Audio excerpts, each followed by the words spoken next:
Hello there. If you are a dentist experiencing hiring hell challenges, you are in the right place because Holli, Perez, and I, Sharyn Weiss, are going to give you some tips and scripts and do-arounds to get around the hiring hell and do some smarter hiring to get the dental team of your dreams. I'm Sharyn Weiss, and I'm the founder of Weiss Practice Enhancement, which is a practice management firm for dentists. And I specialize in team management issues as well as practice management challenges with a special focus and interest in employee compensation, which has become very relevant in looking for new employees. And my partner today is Holli Perez. Holli, you want to tell us who you are? Absolutely, yes. So, Holli Perez, I am the head of recruitment and co-founder of Direct Dental, which is an online marketplace that connects dental practices directly to dental professionals that are looking for temporary and permanent positions. So all day, every day, I'm talking with dentists that are looking to hire. I'm talking with temps that are looking for work, with dental professionals that are looking for permanent placements. And I talk with the job boards, so I'm able to know all of their tips and tricks to write a job post that's very effective and get as many candidates as possible. So the synergy between Sharyn and I is pretty special because I help you find the candidates and she helps you onboard appropriately and do the correct compensation for profitability within your practice. So I'm very excited to be doing this webinar with her today. So one of the things Holli and I did was survey our mutual clients to ask about their challenges in hiring. And here's what one person said. Yes. So this person in particular, they had to run their ad for almost 3 whole months. They found 45 applicants during that time, did 35 interviews, 10 working interviews. They offered the job to 4 different people. They offered it to one person who accepted and then left 3 days later. And then finally in February, were able to hire. And I feel your pain. This is extremely frustrating, but at the same time, I have to applaud you because you did it right for the situation that you were in. You obviously wrote a fantastic job post that was compelling and it got applicants to apply.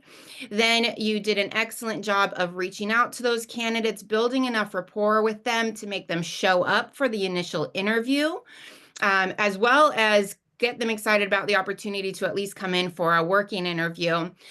So you did it right. But the goal of this webinar is to aim to help you simplify that process so you don't find yourself in this situation again where you've got to be interviewing all of these candidates. So what we're going to do is we're going to talk about systems that you can put in place so you don't end up in this I can't find anybody situation. I'm interviewing 45 candidates to get someone 4 months later.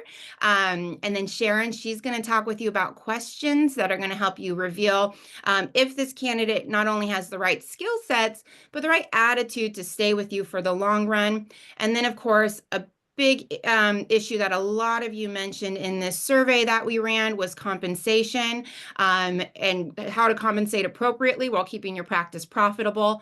So we're going to go into great detail on that. But before we get into it too far, let's review the current marketplace.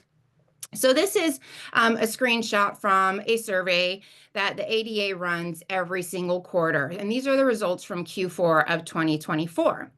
They found that over 90% of dentists say that finding a dental hygienist is extremely or very challenging. Over 70% of dentists said that DAs are extremely or very challenging to find. And I'm going to be honest with you, you can kind of see here as well because they offer the numbers for 2022 and 2023. These are the best numbers that I've seen since I've been following this survey since 2021. But still extremely challenging in this market. And so what I've been instructing my clients to do is to adopt this philosophy of always be hiring. Because as you can see from that story that we had on the last slide, if you're not prepared to hire when it comes up, you're going to be doing 3 months worth of interviews and just be very frustrating. So we want to adopt this philosophy of always be hiring. So the best way to do this is talk with your team about it. This is a philosophy that you're now adopting. It does not mean you're out to replace anybody, but it's just helping you be prepared should someone have to move away, should someone want to go back to school, any of the reasons why someone would leave their practice, you're setting yourself up to be ready should you need to hire. And there's lots of benefits to this. You know, patient care decreases if you're short-staffed. The industry average says it takes about 60 days to hire the right person. So once you talk with your team members about this philosophy, there are certain ways that you want to always be hiring. This is networking with any dental professionals that you meet and you like. So this could be in the form of sending out birthday cards to them, referring them to your colleagues who might need a temp, adding them to your patient email newsletters, any ways to keep your name front and center with these potential candidates that you like. So that way you can call them when the time is right to say, hey, I have an opportunity, and they remember your name, they know all about your practice at this point, and they're excited to start that interview process. You also want to seek out ways to find and connect with dental professionals. That could be in the form of hosting training events in your practice or working with the local schools for mentorship opportunities. And then you always want to be working on your employer reputation. That could be in the form of doing fun reels on social media, just taking really good care of your employees and asking them to do reviews for you on Indeed and Glassdoor. So that way, anybody that looks up your practice not only sees that you're a great practice, you're a great dentist, but you're also a great employer and that they're going to want to work with you. Lastly, you want to just kind of post jobs from time to time. Again, your team knows that you're not trying to replace them in any fashion, but when you post a job from time to time, it kind of just gives you the opportunity to see what the response is in the industry at this moment. And then it also gives you the opportunity, if you do come across a great resume, contact that person, explain your situation. I'm not hiring, but I'm really impressed with your resume. Can I keep in touch with you? Should I find myself hiring in the near future? More often than not, they're going to say yes. And then you can go ahead and reach out to that person once you need to hire. Another thing, never let your front desk turn away someone that takes the time to bring in their resume to you. Always take the time to meet with that person or have your office manager meet with that person. And then again, that way you're collecting that resume, you're making that connection with them, you're going to stay in touch with them until you're ready to hire. So now your dental assistant puts in their 2-week notice. You have a nice stack of resumes with qualified candidates that you've already spoke with. They know how great you are. So you're just picking up the phone, smiling and dialing and setting up interviews. And that way you're able to find the right person when the time comes. So not many of you have set up an always be hiring philosophy yet. Hopefully after this presentation, you will get on that. But if you are in that situation where you need to hire and you need to hire now and you need to hire fast, here is how I would go about doing that. First off, always research the market when you need to hire for a position. There's multiple ways to do this. You're going to research what the pricing rates are, and then you're going to go into surveys that are in the dental field to see what hygienists, dental assistants, front office staff, dentists actually want in their next career. Dental Post, they do an excellent salary survey report every single year, and that's what these charts here come from. And they found that for 2025, over 30% of hygienists plan to or might look for a new job this year, and over 50% of dental assistants plan or might look for a new job this year. And this is why. It's always that higher income is the main reason, but you can also see that a lot of them plan to look for a better work environment. A lot of them plan to look for better benefits or opportunities to grow in their career. So this gives us really good insight on what these people in this position want, and this gives us some really great insight on what to do for our job posting, what to include, what's going to excite these applicants and entice them to apply for the position. And then compensation, obviously, I just mentioned it is a big factor. A lot of you on this survey did ask, how do I know what to compensate in my area? Don't overthink it. Simply head to a job board, type in the position you need to hire for, type in the zip code, see what your competitors are going to be offering in their job posts.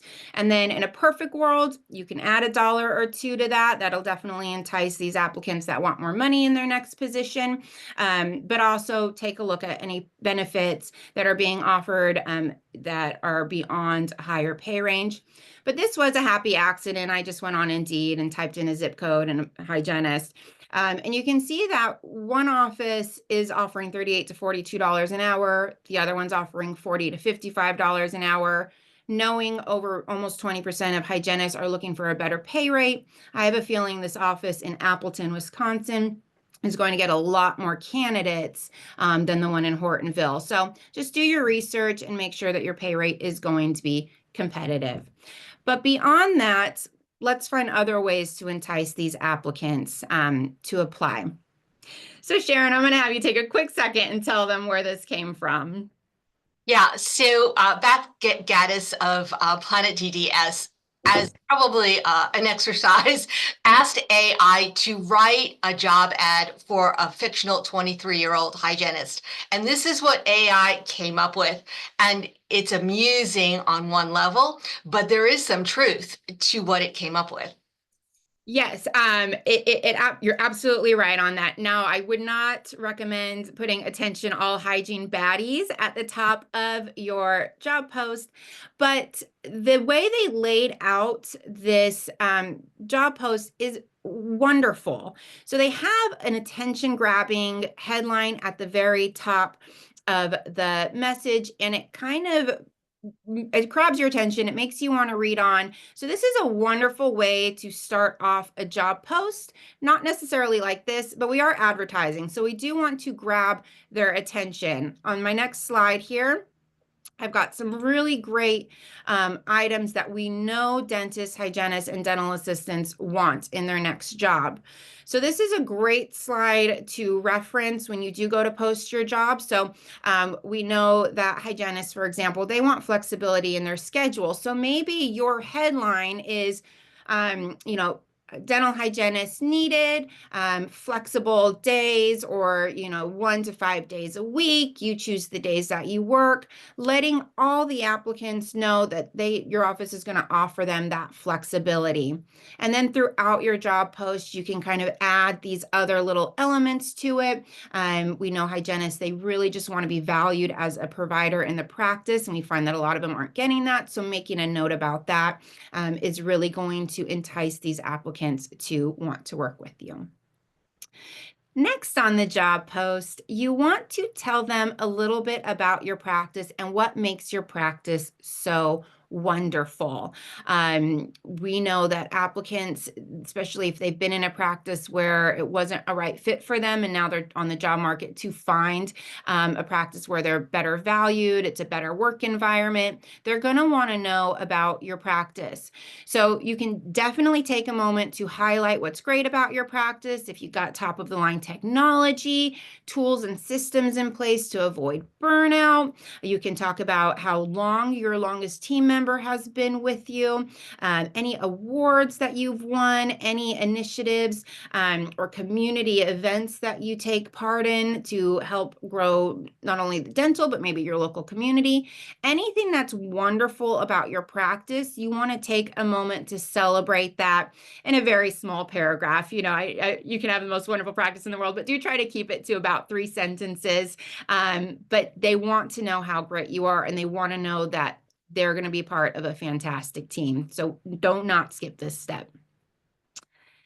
Next, we've got benefits. So we do know that the dental offices that offer the most benefits get the most applicants. So get creative with this. Try to keep it to words that are searchable. So don't put competitive bag, but competitive compensation is definitely a wonderful way to do it. But these don't have to be benefits that cost money. So it doesn't just have to be medical, dental, 401k. You can get very creative and kind of try to make your benefits sexy, if you will. So instead of, having a set schedule, you talk about how the schedule is flexible. That doesn't cost you much money. If you do lunch and learns once or twice a month, paid lunches can definitely be on there. And on the next slide, here are just a list of all the benefits that I've seen all of my clients do over the last few years. And again, a lot of these you can add to make your benefit list longer. But they don't necessarily cost you money. One of my favorite things that I'm seeing people do now is instead of saying sick days, because you have to offer sick days in most states, no matter what. But instead of saying sick days, they're changing that over to mental health days or mental wellness days. And it does so much to the applicant's psyche where they're like, oh, they really care about my mental health that they're going to give me these paid mental health days, when in reality, you're giving them the sick days you were going to give them anyways. But it just makes your benefit list look that much more enticing. So again, utilize this list as often as you can and try to put as many of these benefits in that you can offer. Requirements. This is very important, and it seems to go opposite extremes of the spectrum. You either have these offices that all their entire job post is an extremely long list of duties and requirements, and then you have offices that seem to skip this completely. The way you want to do this, 4 bullet points max. And why you want to do this is your job board that you're posting to is going to look at the requirements that you list, and then it's going to look at resumes of applicants that are on their platform and try to match those up as best as possible. So that way they're putting your job in front of the right people. So I'm not a big fan of just using the templates from the job board, but copy and paste the requirement templates and put those into your own personal job posting. And that's going to really make sure that they match the best applicants up for your position. So your job is in front of the people that actually match what you want instead of some truck driver. It's going to make sure that your job post gets in front of a qualified hygienist. So don't skip this step. And then lastly, how to apply. Keep your application process as simple as possible. It continues to be where there are more applicants than there are jobs to fill. So if you're asking an applicant who hasn't even met with you yet, doesn't really know much about you beyond your job posting and what they could find on the internet, asking them to jump through all these hoops, like write a paragraph about why they want to work in your practice, they're going to simply pass on that and apply to all the other jobs that are making the hiring process easier. So keep the application process simple, click to apply type setup. And then once they get in to interview with your practice, you're then able to talk to them, get them really excited about the opportunity. Then you can ask them to write that letter on why they want to work in your practice. But the goal of the job advertisement is to get them to act on it, which is apply. And then if you do a good enough job, get them so excited that they absolutely call you back and schedule the interview. And then once they've interviewed with you, then you can have them do any of the extra homework assignments. So please keep this process simple. So I know we kind of showed you a fun job post. This right here is just an excellent template to try to follow. Up at the top, they have a really phenomenal headline that caters to what we know hygienists want, part-time or full-time, so it's catering to their flexibility. Then they added great pay, great benefits up at the top, which is just going to grab the applicant's attention. Then they follow up with some information about the practice. And then again, they cater to that flexibility for the hygienist, letting them know again that it's full-time or part-time. This amazing fabulous list of benefits. Other than paid time off, these are not your traditional benefits and they do not cost a lot of money, but they took the time to really think about why it's a benefit to working in their practice. And then they listed it all out beautifully. They've got the duties and the requirements there that's going to appease the job board and help the job board match up the best candidates for the job.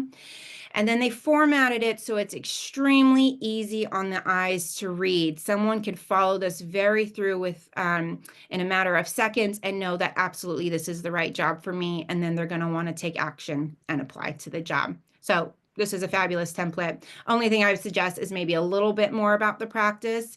But other than that, this is pretty phenomenal and we'll get a lot of applicants.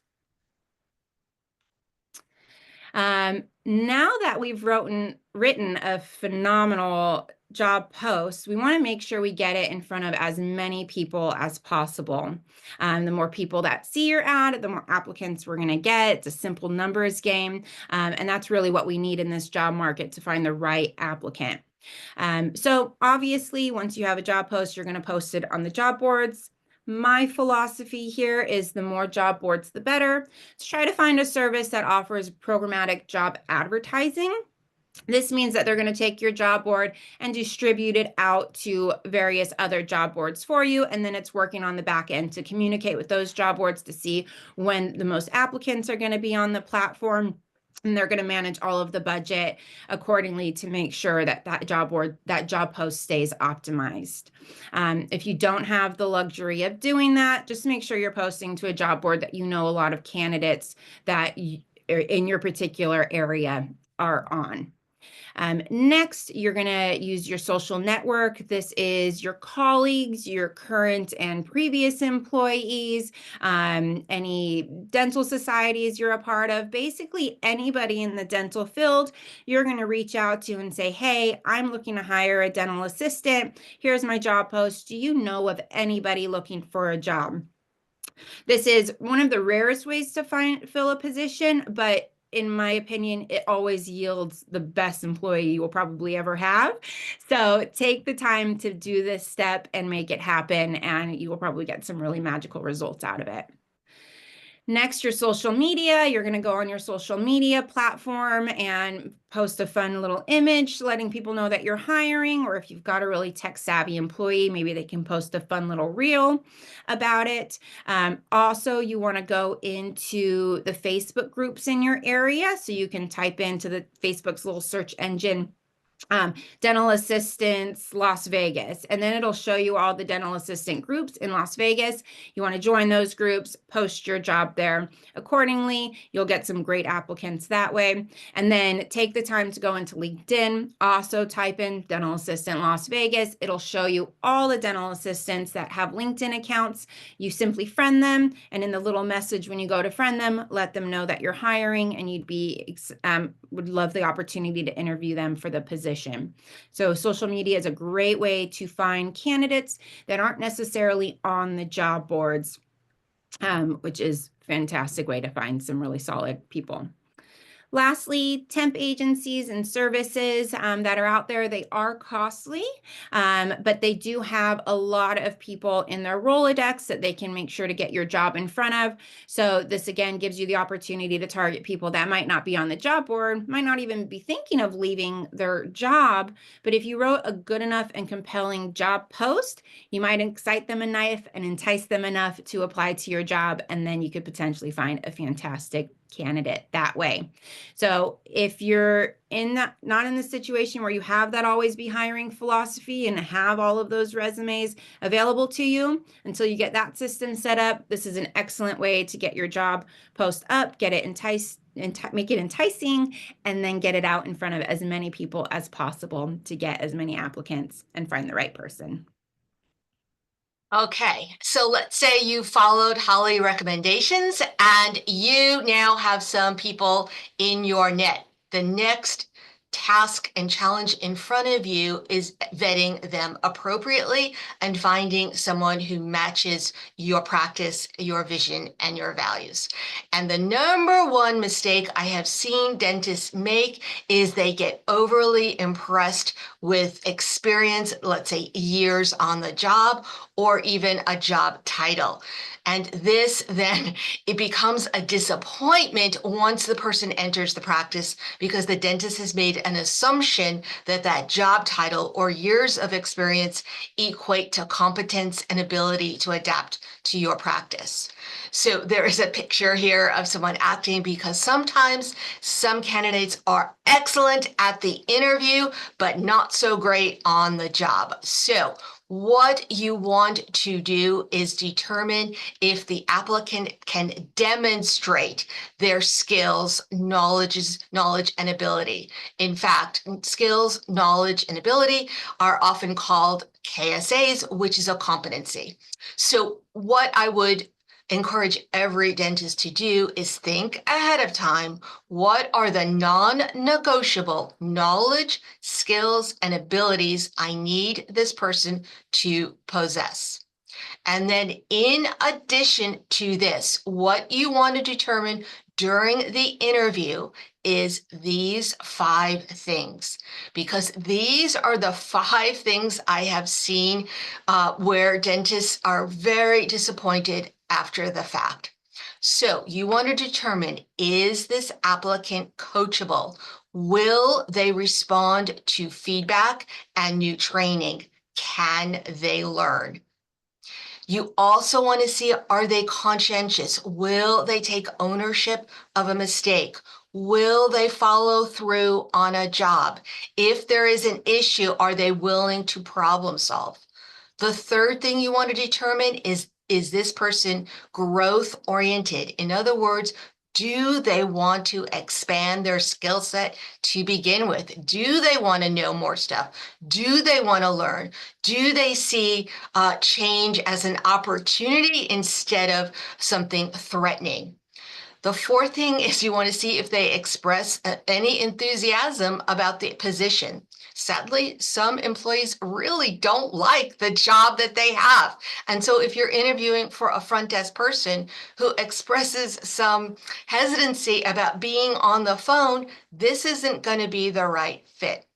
And finally, the foundation of emotional intelligence itself is the ability to be self-aware. So during your interview process, you're going to determine, does this person accurately represent their strengths and challenges? Now, in order to determine all of this, you're going to have to ask specific kinds of questions, which we're going to call behavioral-based questions. In other words, we're asking them, what did you do in the past when faced with these kinds of situations? Because the theory is the past behavior will predict their behavior and choices in your practice. So as many scenario-based questions that you can ask is the best. For example, you might want to ask them, how did you respond to a difficult patient interaction? What made it challenging in the first place? And what did you actually do? Right? This will get to how they perceive difficulty and how they responded in the moment. Another question, this one gets to conscientiousness. If it becomes 3 to 5 o'clock, right? Are they clocking out and they're out of there like a bat out of hell? Or are they finishing up something, wrapping something up so that it's easy to get to the next day? Here's another example. What have you done in the last year to improve your skills and knowledge? So if you want a growth-oriented employee, this would be an excellent question. We are going to give you a list, if you ask, of more than 50 behavioral-based questions. So just stay to the end of this webinar and we'll show you how to get those. The next issue that comes up that is a huge issue, as we can see, is this question about compensation. So the graph that Holly showed at the beginning about compensation is the number one issue for why employees change jobs is true. But the second part is also about workplace culture. And under that, we can also assume that workplace culture refers to recognition and appreciation, and that's not always, in fact, it's usually not monetary. Nevertheless, in order to interest the people you want to work in your practice, you are going to have to provide what is usually termed competitive compensation. Sadly, simply telling a candidate, yep, we offer competitive compensation is not going to excite anyone. At this point, competitive is kind of like apple pie. Sure, it's nice, but compared to tiramisu on the menu, which are you going to go for? So it means you are going to have to be very specific about what you mean by competitive. And that means first, you're going to have to develop your own philosophy about what you want to pay your employees. And you are going to have to think about what is the vision for my practice? Where do I want to grow? Am I looking to hire newbies that I love to train? Or am I looking for experienced people I can just sort of plug and play? Because that vision and your values will have to relate to what you are willing to pay employees. In addition, compensation also includes benefits. So it may be that you absolutely want to hire experienced people at the top of their game. You cannot afford to give the highest salary ever, but you have some really unique and interesting benefits that that kind of person would appreciate. Now, the big question, though, that I get is, well, how do I determine what my compensation philosophy is? How do I know what's affordable and sustainable for my practice? So first, let's look at least being consistent in your philosophy. And one way you can do this is to see what percentile your fees are currently at compared to other dentists in your community. If you look at a fee survey and you see that your fees are generally at the 50th or 60th percentile, then what you're saying is my fees and my practice is generally at average of what this community offers. There's nothing wrong with that. You just have to accept this is where I am right now.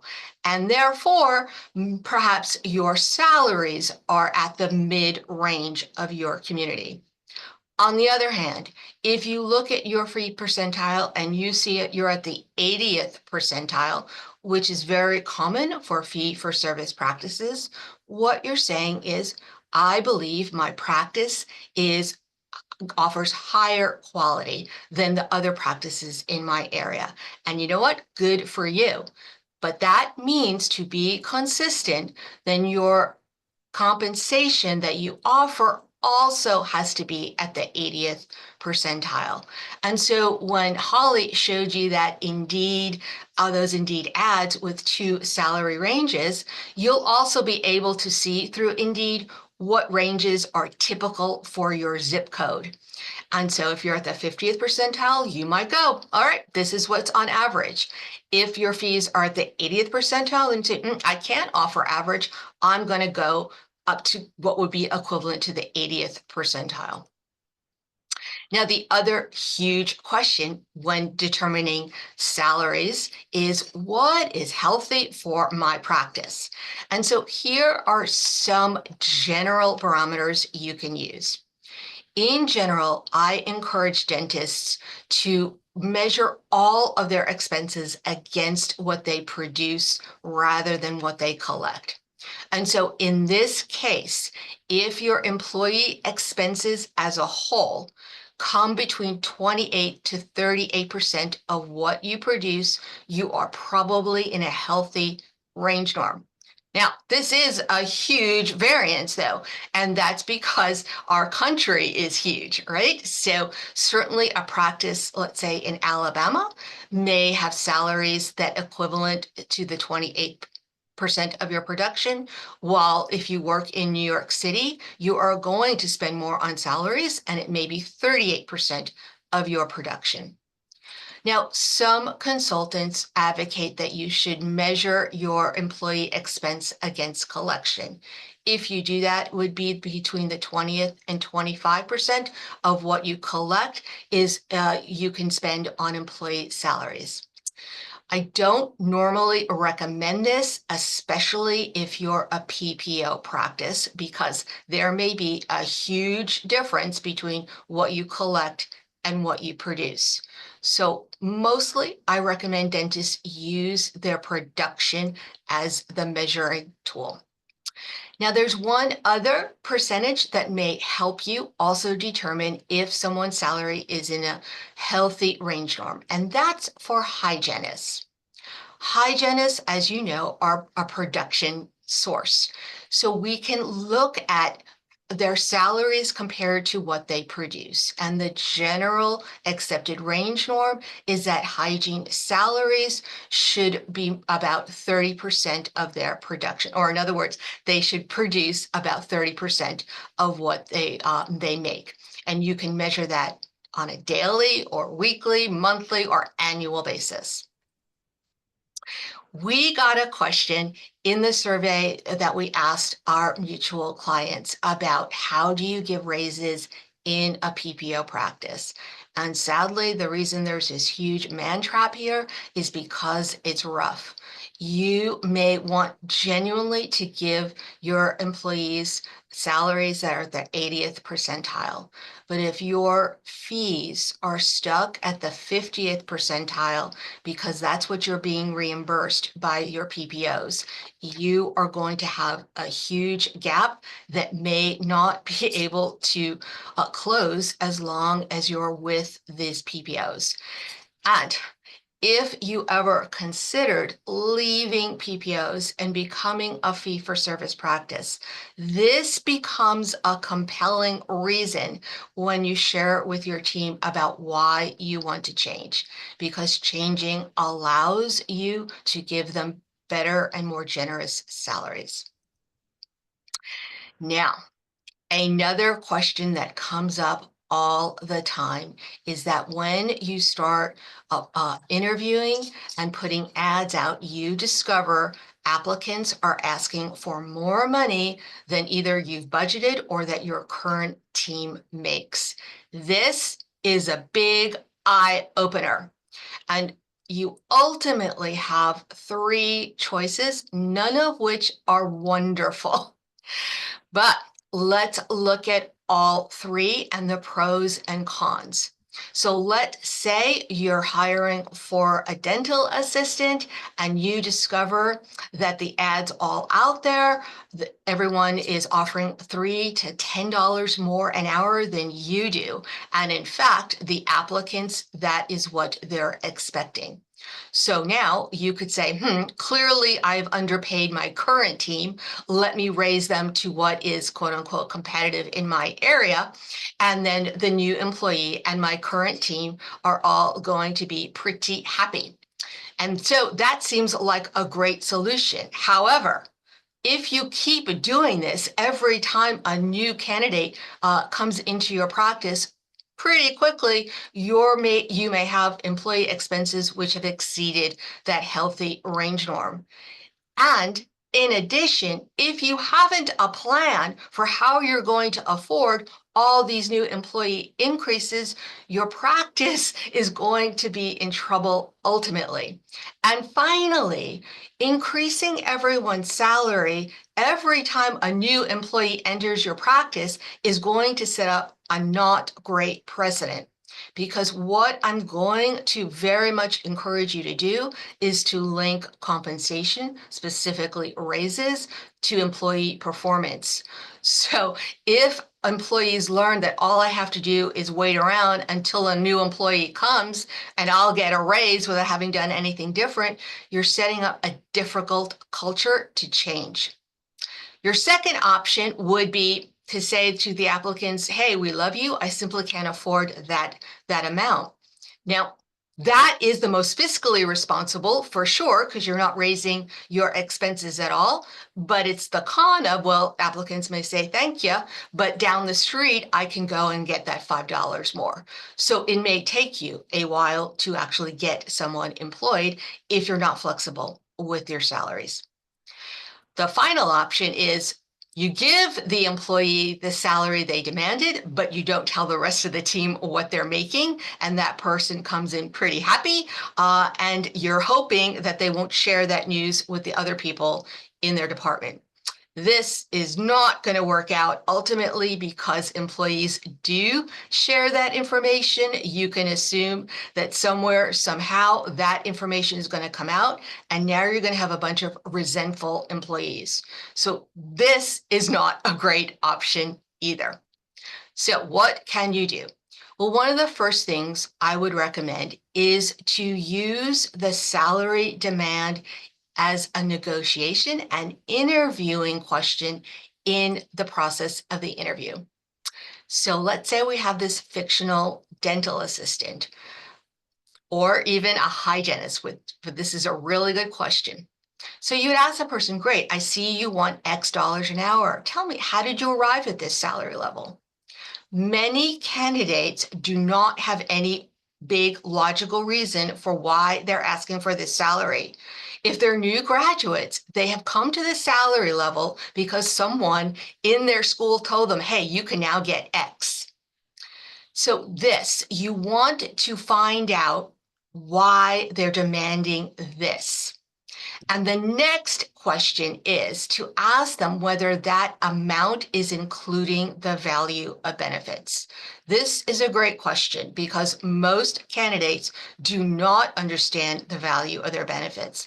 In fact, most of your veteran employees do not count their benefits as part of their salary, which means they're underestimating what they really make at your practice. In those two Indeed ads that Holli showed you earlier, that had sort of a wide variation of what they were offering per hour, one of the questions those ads don't address is that amount including benefits or excluding benefits? So what you may want to do with a candidate is say, great, you want $30 an hour. Does that include benefits? Because now you may do a little education piece by saying, well, when when I include benefits with my employees, they actually make $32 an hour. Would that be acceptable? So this is the start of a great way of educating your applicants about the value of benefits and also getting a sense of why they're demanding the salary they demand. But finally, these last two questions to me are the crucial ones. You could say, hey, candidate, you may not know, but your requested salary is more than what my current team makes. So what specifically will you do to justify this amount? And this is a hard question for employees to answer, but basically what you're indicating is I expect my employees to earn and merit the salary they want. So you may ask, tell me what you are going to do to increase our production, collection, or efficiency so that we can afford you. And a candidate who has a great answer is probably the candidate you want. A candidate who's sputtering, this may not be the person that you ultimately want to hire. Now, all of that issue of my team doesn't get as much as what people are asking for in my community may be the signal that you don't actually have a compensation system. And don't feel bad, because most dentists I work with don't have a system. They have an approach to paying people, but that's not the same as a system.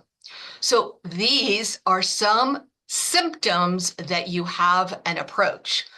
For example, if you automatically give every employee an annual COLA increase, meaning cost of living increase, and everyone gets pretty much the same percentage every year, you do not have a system.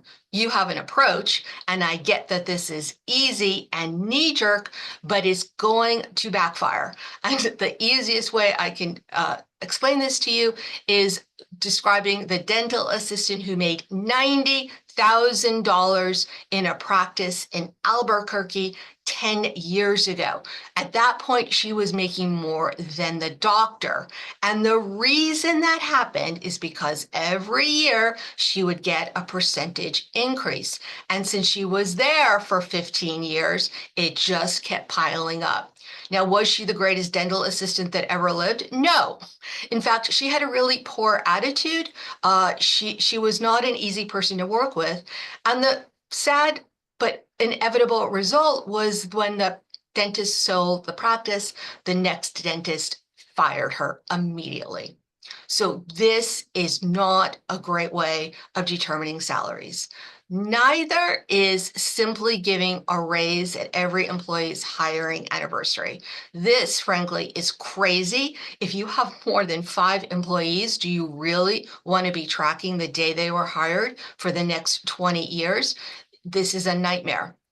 Plus, you may be in a different position in June as opposed to August. You want to make fair, objective hiring decisions. And so if you're hangry in June and you're seeing that you had a bad week, you might give that employee a smaller raise than the employees who asks you in August when things are going better.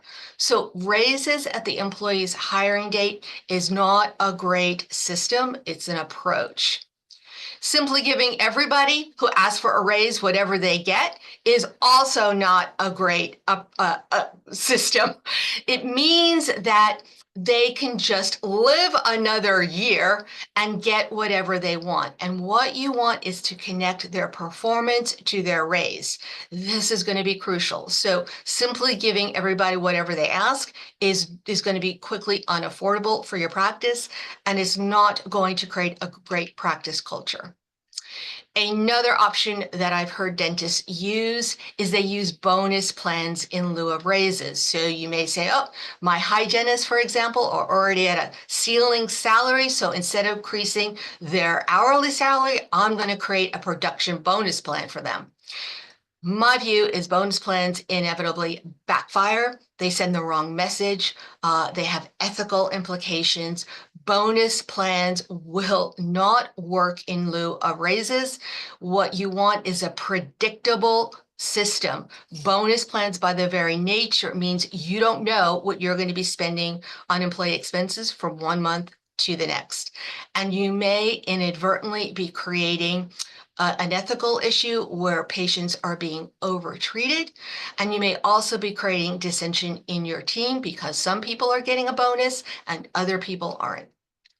And then the final symptom of not having a system is that you don't have a real plan to afford your ever increasing payroll costs.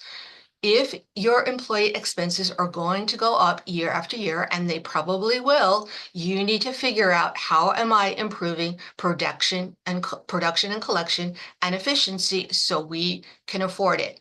Otherwise, the raises that you just genuinely gave are not going to be sustainable. So a compensation system means that you have objective criteria for why you're giving someone this salary or this raise. It means that you have a predictable system.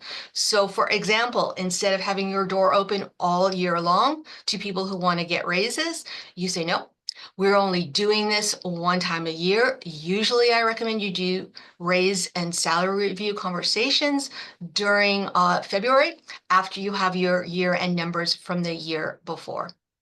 Obviously, you want your decisions to be fair, not only to be fair, but to be seen as fair, which means that everyone will know how you're making these decisions, that it is transparent to the team and ultimately sustainable, meaning you can't give people raises or applicants the salary they demand if you're not profitable. So, one of the first steps you will have to determine is, can I afford the raise that these people want?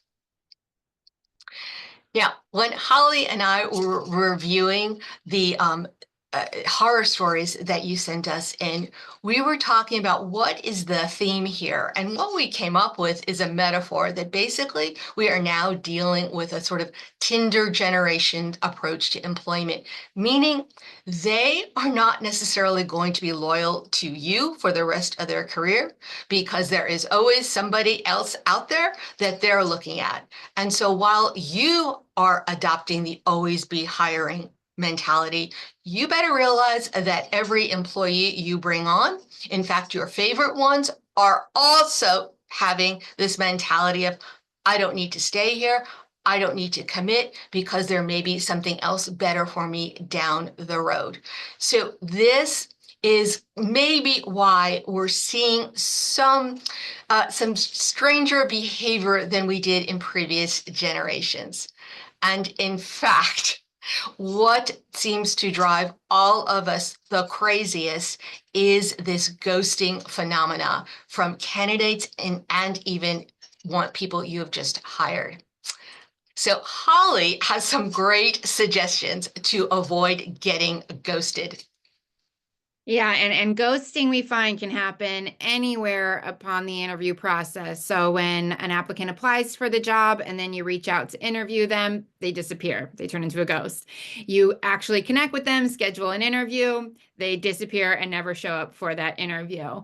You actually get to the process where you've actually hired them and they accepted the position, and then their first day starts and then they don't show up for their first day of work. So people turn into a ghost anywhere along the interview process. And these are some of the tips that come from my recruiters to help us alleviate that. So after that initial conversation with them, they applied, you called and texted them, you were able to connect for a phone interview, and you scheduled a formal interview. Take a moment to just send them a quick text saying, so excited to see you on Tuesday at 2 p.m. Here's the address. Gina's at the front desk. Let her know that you're in there to interview with me, Holly. And then that way they have all the information they have. A lot of people don't like this, but if you text the day before or the morning of the interview, just to remind them that you are so excited to meet with them this afternoon, that's going to help alleviate any second thoughts they have on maybe leaving their current job, or just their nerves are getting to them. So, okay, they really are excited to meet with me. I'm absolutely going to show up for that interview. It's just a nice little touch to make sure that that person gets in there. Now you've actually offered them a position and they accepted it. Take a moment to talk with them about when they're going to give their current employee their 2-week notice.